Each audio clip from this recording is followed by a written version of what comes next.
제일 많이 여쭤보시는 질문 중에 하나가 대표님 그때 샀어야 될까요? 아니면 지금 사야 될까요? 아니면 도대체 언제 사야 될까요? 이것들을 많이 물어보시는데 제가 한결같이 답변 드리는 대답이 있거든요.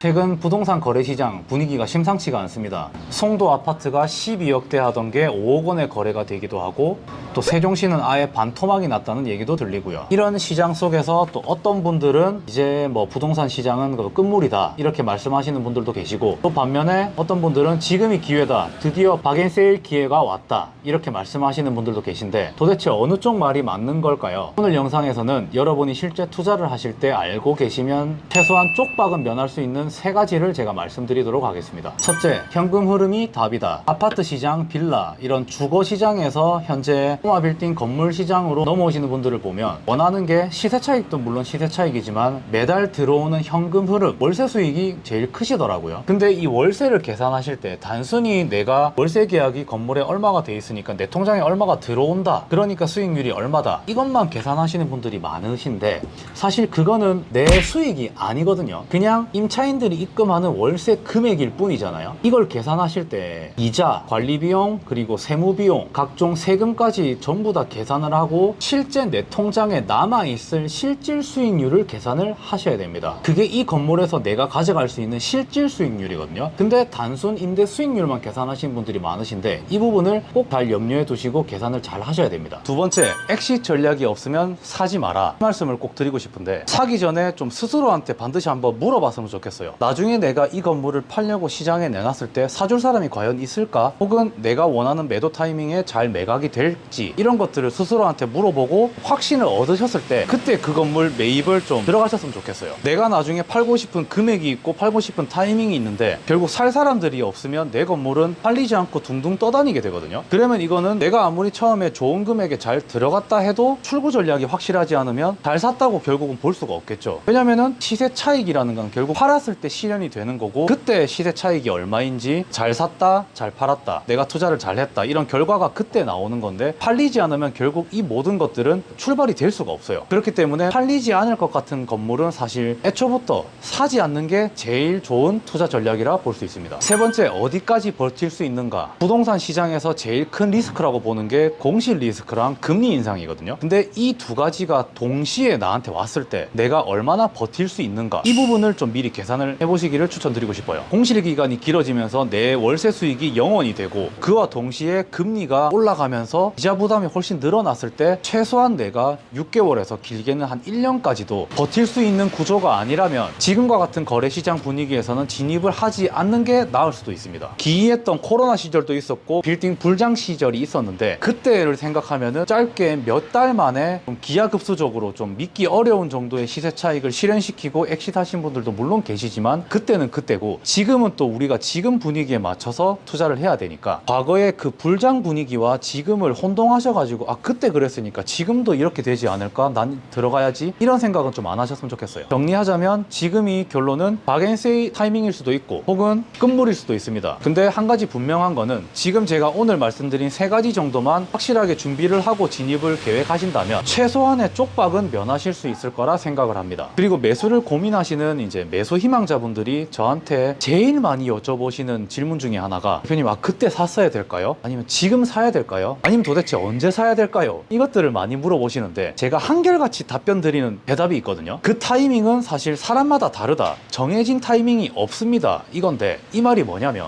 예를 들어 금리가 막 내려가요. 그러면 사기 너무 좋은 타이밍이잖아요. 근데 그때 내가 돈이 없어요. 그러면 나한테는 타이밍이 아닌 거죠. 그리고 거래 막 불장 분위기가 왔어요. 막 너나 할 거 없이 막 사고 거래가 엄청 많이 돼요. 근데 지금도 내가 돈이 없어요. 혹은 다른 뭐 플랜이 정확하게 서 있다든지 공부가 되어 있지 않다든지 준비가 되어 있지 않으면 지금도 다른 사람들은 막 사지만 나한테는 타이밍이 아닐 수 있다는 거죠. 그렇기 때문에 뭐 금액이 막 내려간다 한들 나한테 맞는 내 타이밍은 별도로 있다, 저는 좀 그렇게 생각하거든요. 내가 준비가 됐을 때 철저하게 공부를 해왔고, 내가 어떤 유형의 어떤 지역을 선호하는지, 그리고 자금적인 준비가 세금 부분까지 여러 가지가 좀 준비가 완벽하게 됐다고 느꼈을 때, 주변에서 뭐라 하든 말든 말든 그때가 자기만의 매수 타이밍입니다. 심지어 요즘과 같은 분위기에서는 이런 점이 더더욱 중요하고요. 최근 같은 분위기에서는 내가 건물을 어떻게 채워나갈지 그 컨텐츠도 있다면 사실 더할 나위 없이 좋은 매수 타이밍이라고 생각은 합니다. 근데 준비가 되신 분들에 한해서 자, 오늘 이렇게 몇 가지를 말씀드렸는데 다음 영상에서도 또 다른 빌딩 컨텐츠로 다시 찾아뵙도록 하겠습니다. 이상 빌딩 자이언츠 김민석이었습니다. 감사합니다.